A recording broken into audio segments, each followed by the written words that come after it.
Lisons Galates 5, 17. Car la chair a des désirs contraires à ceux de l'esprit, et l'esprit en a de contraires à ceux de la chair.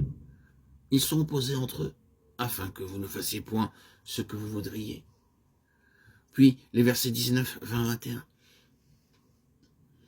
Or, les œuvres de la chair sont manifestes. Ce sont l'adultère, l'impudicité, l'impureté, la dissolution, l'idolâtrie, la magie, les inimitiés, les querelles, la jalousie, les animosités, les disputes, les divisions, les sectes, l'envie, les meurtres, l'ivrognerie, les excès de table et les choses semblables.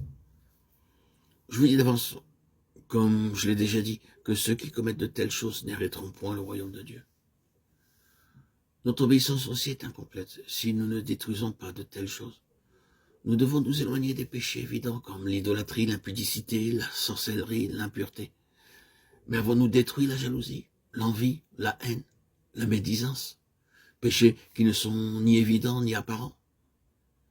Nous pouvons paraître comme des chrétiens obéissants et tout le reste du temps être coupables d'une obéissance incomplète au Seigneur. Mais les bêlements de la haine, les bêlements de la jalousie, les bêlements de l'envie que nous n'avons pas rejetés, s'entendent encore. Le Saint-Esprit de Dieu a placé cela à la même place que l'idolâtrie et la sorcellerie. Je pense que vous commencez à voir que notre attitude en cela, notre faillite à vaincre dans ces domaines, ont des conséquences désastreuses. Comme Saül ne put régner longtemps, vous et moi, nous ne régnerons pas si, à son exemple, nous faillissons devant Dieu lors de la mise à l'épreuve. Les demandes de Christ sont prodigieuses en raison de la disposition abondante qu'il a placée en nous. Cette disposition abondante est Christ en nous, l'espérance de la gloire. Dieu ne moissonne pas là où il n'a pas semé, mais étant venu habiter en nous, Dieu dit, non pas votre force, mais mon esprit. C'est pourquoi la parole de Dieu dit, si vous détruisez par l'esprit les œuvres de la chair, vous vivrez. Tous ceux qui sont conduits par l'Esprit de Dieu sont les fils de Dieu. Nous avons à nous examiner nous-mêmes pour voir quelle est la nature de notre obéissance.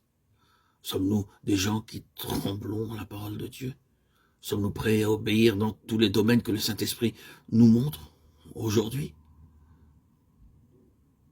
Examinons maintenant l'obéissance non seulement dans notre vie publique, mais aussi dans notre vie secrète.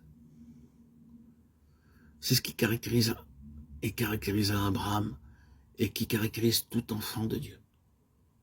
Abraham, l'homme de la foi et d'obéissance, l'enfant de Dieu, doit être un enfant ayant la foi et l'obéissance. Lorsqu'Abraham commence à sa marche spirituelle avec Dieu, il marcha par la foi. Va-t'en de ton pays, de ta patrie et de la maison de ton père. Genèse 12, 1. Et pour marcher selon la foi, il dut être obéissant. Voilà les deux caractéristiques de l'enfant de Dieu, la foi et l'obéissance. Apprenons cela. Répondons à l'appel de Dieu. Dieu veut nous discipliner.